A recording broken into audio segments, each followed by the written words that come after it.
it's time to glue our back and our top together. They both get done in exactly the same way, so I'll just demonstrate on these couple of silky oak back pieces that I've got here. I said the back pieces that I have here. Now these have been book matched. You can see my little line on here where I've said that's the two edges that I want together. They've then been run over the table saw together so that we have a very nice flat edge on each of them, and it gives us a really nice accurate join. All right, what we need to do now is go and get the top and back gluing jig. Open this up and just feel on there. Some people don't clean it after they're finished with it, so it leaves a bit of a mess. Grab this and just give it a quick scrape. Make sure it's nice and flat. I use the edge of it sometimes, you don't have to use the front, it's up to you. But that's nice, they're all nice and flat. Okay. Right, we then need to take, there you go with that, man. We need to take a piece of plastic. Now this prevents our project from sticking to the melamine. We can sit one piece on here, halfway across the plastic. The other one we need to glue. So get your glue. There it is. And right, oops, run a bead of glue all the way down there. Come on. Like so. Get rid of that. And make sure you smear it with your finger. Spread it all out. Right across the surface.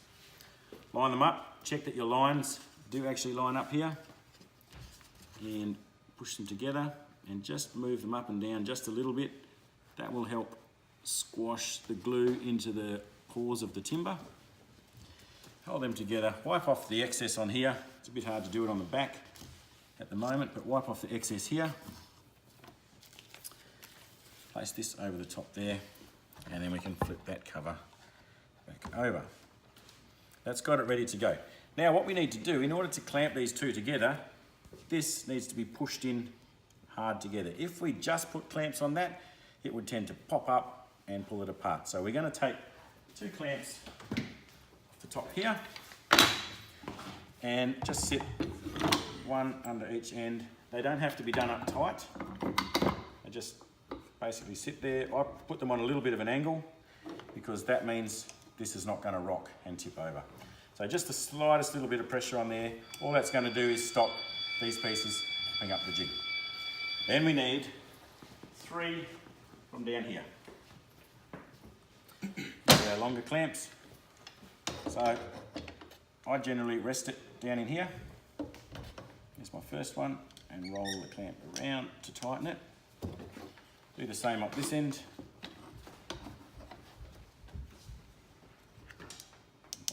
Around. By resting the back of the clamp on here, it takes the weight off it. What can happen sometimes with the weight of all of these clamps on there, if they're not resting on something, it'll tend to snap the sides off, which is not that much of a drama because they are bigger than what they need to be. And then we finally put one in the middle. Right, they're done up fairly tight. If you like, you can then crank these ones over a little bit more to lock it right off. That just makes sure everything stays nice and flat, but it should be right. So leave that for about 20 minutes or so, and then you can remove your clamps. Very carefully lift open the flap and just peel off that top bit of plastic. Once you've done that, let it sit there for a little bit longer. That way the moisture can come out of the last of the glue and it'll set nice and hard. Thanks.